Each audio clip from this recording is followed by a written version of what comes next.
ચોમાસાનું આગમન થઈ શકે છે એ પહેલા મુંબઈમાં પ્રી મોન્સૂનની જે દસ્તક છે મંગળવારે મોડી સાંજે જ મુંબઈ પુણે સહિત મહારાષ્ટ્રના અનેક વિસ્તારોમાં વીજળીના કડાકા ભડાકા સાથે વરસાદ તૂટી પડ્યો।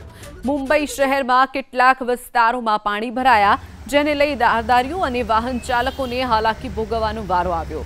મંગળવારે સાંજે 3 કલાકમાં જોગેશ્વરીમાં 2.5 ઇંચ વરસાદ વરસ્યો, જ્યારે અંધેરી માલાડ ડોંગરીમાં 2.25 ઇંચ વરસાદ, અંધેરી પૂર્વના વિસ્તારમાં 1.5 ઇંચ, ભાંડુપમાં 1 ઇંચ વરસાદ નોંધાયો છે તો ટેમ્ભીપાડા વિસ્તારમાં 1 ઇંચ વરસાદ નોંધાયો છે।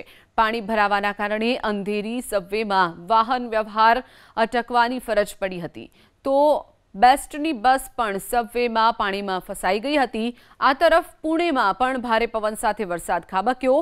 એરપોર્ટના ટર્મિનલ 1 પાસે વરસાદી પાણી ભરાઈ જવાની સમસ્યા પણ ઊભી થઈ, સાથે જ ગટરના પાણી પણ ઓવરફ્લો થતા આ દ્રશ્યો સામે આવ્યા હતા। હવામાન વિભાગની આગાહી અનુસાર મહારાષ્ટ્રમાં 24 મે સુધી ગાજવીજ સાથે ભારે વરસાદ ખાબકી શકે છે, જેનું કારણ કર્ણાટકના તટ પાસે ચક્રાવતી પરિભ્રમણ પ્રણાલી રચાઈ રહી છે, જેને લઈ અને આ કમોસમી